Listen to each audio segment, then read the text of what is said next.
Drake Maye has been having a really good sophomore season under new head coach Mike Vrabel, and this has many people questioning, should Drake Maye win the NFL MVP, or is he the best quarterback from his quarterback class, surpassing Jayden Daniels and Caleb Williams?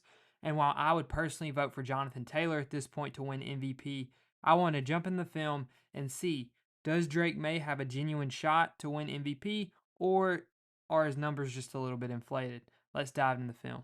Okay, here we come out in the first play of the game. Reading the defense pre-snap, we've got two high safeties, which is telling us this is probably cover 2, cover 4, or cover 3 buzz. So we're looking post-snap to see, hey, what does this outside corner do right here? And what does this outside corner do right here? And that's ultimately going to tell us what should we do or how should we read this play out. We're going to have a simple concept out right here on this left side of the field that's going to do a really good job beating cover 2. So if we have cover 2, we're set. And thankfully, that's what we have. You see we're going to have a swing route on the running back, which is going to pull this linebacker right here, Levante David. It's going to pull him down. This guy's going to get out to the flat, and then this guy's going to be back right here. And we're just going to settle with this route right in between the defense and watch Drake Maye do a really great job reading through this play right here.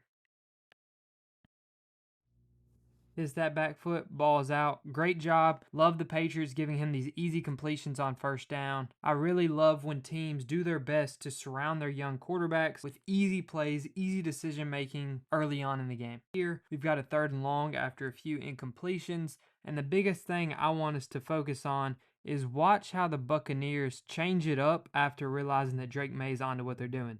Here it looks like they're sending a cover 1 blitz on 3rd and long. That's something the Bucs love to do, and he calls them out on it.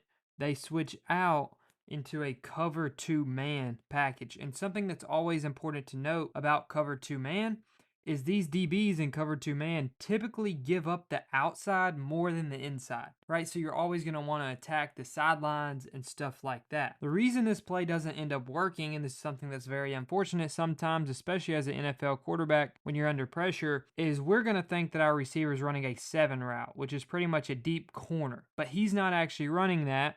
What he's instead running is an out route. And the reason that's so important is I want you to watch. The ball is going to come out of Drake Maye's hand before he even makes his cut because they're sitting the house at us, right? And this causes Drake Maye to throw an incompletion here, but I want you to really recognize him doing a great job of getting us into the right play, realizing, hey, I have cover 2 man. That means they're going to leave the outside down here open for me, and I'm going to throw it right there and give my guy a chance. Now, you see, he obviously thought that his receiver was going up the field here, and his receiver was hitting out. Now, I actually agree with the receiver here. I think this is something that him and Maye need to work on. But the receiver did a great job of, he's way past the sticks, and he's cutting right here at the 35 because he wants to stay underneath the safety. Instead, Maye led him towards the safety, which would have probably got him hit even if he was able to catch this ball. So I really like the route here by Matt Collins, just miscommunication, because if you look, the ball's out of Drake Maye's hands here, right? Like Matt Collins hasn't even went to start making his cut yet, but there's pressure in Drake's face, so he has to get rid of this ball. Overall, miscommunication, not much to see here. Great job recognizing what the defense is in, though, especially by a young quarterback. Okay, once again here, I might sound like a broken record by the end of this video, but I just really love what the Patriots are doing, putting Drake Maye in the best position possible to be a good NFL quarterback. And what I mean by this is it's first down here, so we're going to come out in a play action look. You see the box is stacked, so the very first thing we do is we want each of these linebackers to step down, because if we can get all these linebackers to come down, that's going to open up the play call for us. And that's because the play call that we're going to have here is we're going to run play action, and then we're going to have 2 crossers going across the field. We're going to pick whichever side beats their man, because clearly it looks like we have cover 1 here. 1 high safety, right man coverage. They both have outside leverage anytime they have cover 1, because you typically have a robber over the middle of the field. So I really love this concept here. Watch this throw that Drake makes on this play. This is one of the best throws we've seen all week. Just an incredible ball there by Drake Maye to his receiver. Once again, one of those things that you just love to see your young quarterback doing. Now we're going to look at this throw from the other angle here. Like I said, like when you're making your job easier as an NFL quarterback, whether it's the play caller doing it or you're doing it yourself, making these reads easier, it's going to make you a better player. And that's what we're seeing here in New England, and it's incredible to see. Okay, once again, this next play call might be even better, especially because of the run game. It's working right now. We're getting these Tampa Bay Buccaneers linebackers to bite down really hard. That's what I really want you to notice. He's going to come fill his run gap. He's going to come fill his run gap. And that's just going to open everything up for us here. And the reasoning for that is I want you to pay attention to this play call. We're going to run a levels concept. So we're going to run a drag right there with our tight end. We're going to run a crosser in right behind him. And then we're going to run a dig in behind him. And what that is ultimately allowing us to do is read one defender. Once again, you're making it easier on your quarterback. All we have to read is this one guy. Now, this is an all-pro safety, right? Antoine Winfield, so he's a little harder to read than your average guy. But at the end of the day, he can only cover so much space. And that's what I want you to watch here. If he goes down to this tight end right here, then we have Stephon Diggs crossing the field. If he stays on Stephon Diggs, then we're going to have our tight end on the drag underneath. And just watch. Once again, making it easy on your quarterback. Drake Maye is going to make the throw for you. Fit it in there. Easy first down. Huge explosive play right there. You love to see it once again from your young quarterback. I know for a fact I'm starting to sound like a broken record, but this play calling here on top of this throw is just the best that it can possibly be. I want you to notice here, we've got a safety on our tight end. Now this safety I mentioned is an all-pro safety, so he's going to be able to kind of hang with the tight ends, especially in this low red zone area.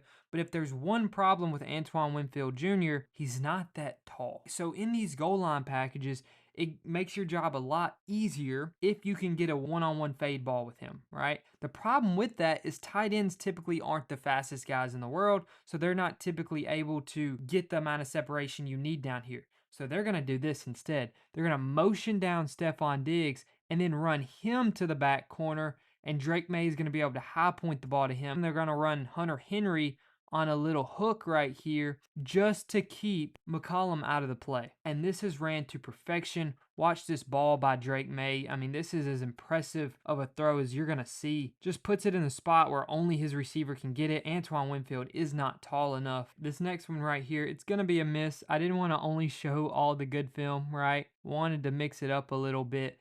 But this is what I would call a good miss. First down, not in a rush to make sure we get positive yardage. Obviously, it's always wanted. That's why we're going to have this drag right here for him to go to. But we're going to get what looks like cover one on the play. And anytime we get cover one, NFL offensive coordinators and play callers absolutely love this wheel route right here, where you get kind of a switch release with your receivers, where this one's going to go in, and we get this wheel to the outside to try to create a little bit of traffic one-on-one with a linebacker down the field. And what that's going to give us the ability to do is, one, get away from this safety right here, and two, give us an opportunity to put a back shoulder ball or something over the head of the defender and really give your guy just a chance to make a play on the ball over a linebacker who's usually not that good in coverage down the field. Now, Levante David's pretty solid in coverage, but if you can fit this ball in here, it's going to be a great play. Watch, we're going to miss here, but what I love about this miss is that we're able to put it in a spot where it can't get picked off, right? You want it, obviously, right here. But if you're going to miss, I'd rather you miss slightly far into the outside than inside where this gets picked off, or too short where the linebacker is able to get his head around and pick this off, right? So this is what I'd classify as a good miss by Drake Maye, keeping the ball out of harm's way. Great job there. This next play, we're returning to our first concept of the video once again. And the reason we're doing that is because it kind of looks like we're getting the same thing, right? We know they're not running cover three out of this look despite having three high safeties. It looks like this guy's kind of playing a robber, or either he's going to come down and we're going to run cover three buzz, because the routes we have on the field here, we're going to have a crosser across the field. We're going to have a dig right here. Watch the top of this route. Mac Hollins absolutely kills this guy. And then our tight end's going to be running something himself, but that's not too important on this play. He's kind of more of a distraction. And we're returning to that same kind of curl swing route combination right here, right? Where we're putting a lot of stress on this outside defender here if it's cover two or Tampa two, either type of zone coverage, right? Where we have a flat defender with a high safety. But instead of Tampa 2 right here, any type of cover 2 zone, we're actually getting cover 2 man. So these guys are back playing their zones back here, and then everyone else across the board is in man coverage, except this guy right here. He's going to play his kind of hook underneath the middle, or robber over the middle. And watch this play by Drake Maye in the backfield. Obviously, we motioned this guy down here, and if we had enough time, we would have realized, hey, man coverage, man coverage, man coverage. Because we didn't, because we had to rush the snap, we think it's cover 2 zone pre-snap. We realize it's not. What I would like him to do with his footwork here is not instantly go to run away, but realize he has help on this side of his O-line and shift his feet more to the middle of the field, especially with the routes we have developing over here. But young quarterback panics a little. We see a lot of veteran guys do the same thing. So he runs to this side of the field, somehow makes Vita Vea miss, and he finds Mack Hollins right here with an amazing ball over the middle of the field. Now, as I mentioned, really good play by him. But what you would love for him to do right here, just so that we can avoid the potential for a sack, is realize, hey, I got numbers on this side.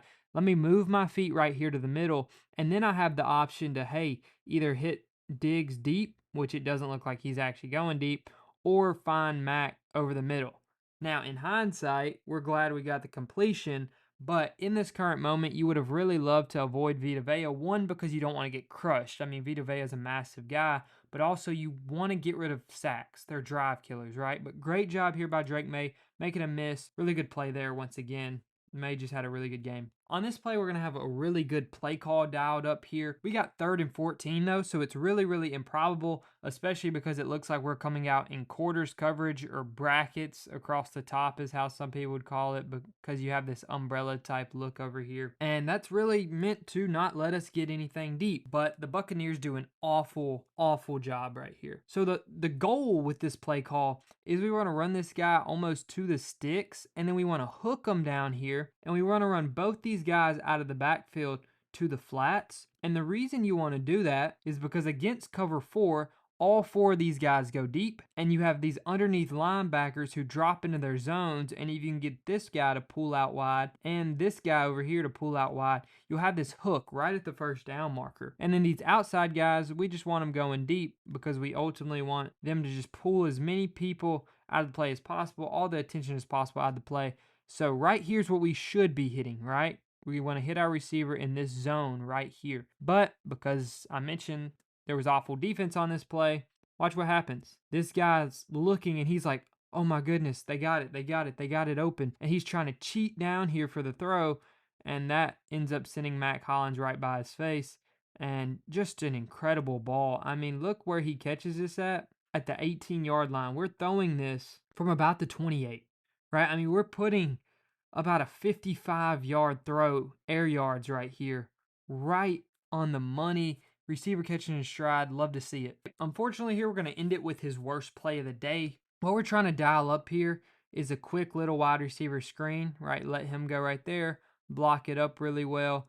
But the problem when you run these wide receiver screens is if this linebacker is any good, which Lavonte David's a really good linebacker, it can kind of interfere with stuff. So the goal is, if this doesn't end up getting opened up, we're going to release off our block and we're going to run a crosser across the end zone. Hopefully our quarterback goes a little wide here. We're really just blocking right here because we're hoping the screen works. But once again, if this screen isn't open, we're going to release out to the flat here. And this is going to give us a high-low concept where we get to read probably this linebacker who comes over, or the safety who's probably matched up with Hollins here. And we're going to read them, and we're going to be able to just make a throw on the run if it comes to that, right? You're going to see here the Buccaneers do a really, really great job of playing this. You see exactly what I talked about. Lavonte David knows what he's doing, stares down the receiver, makes the play.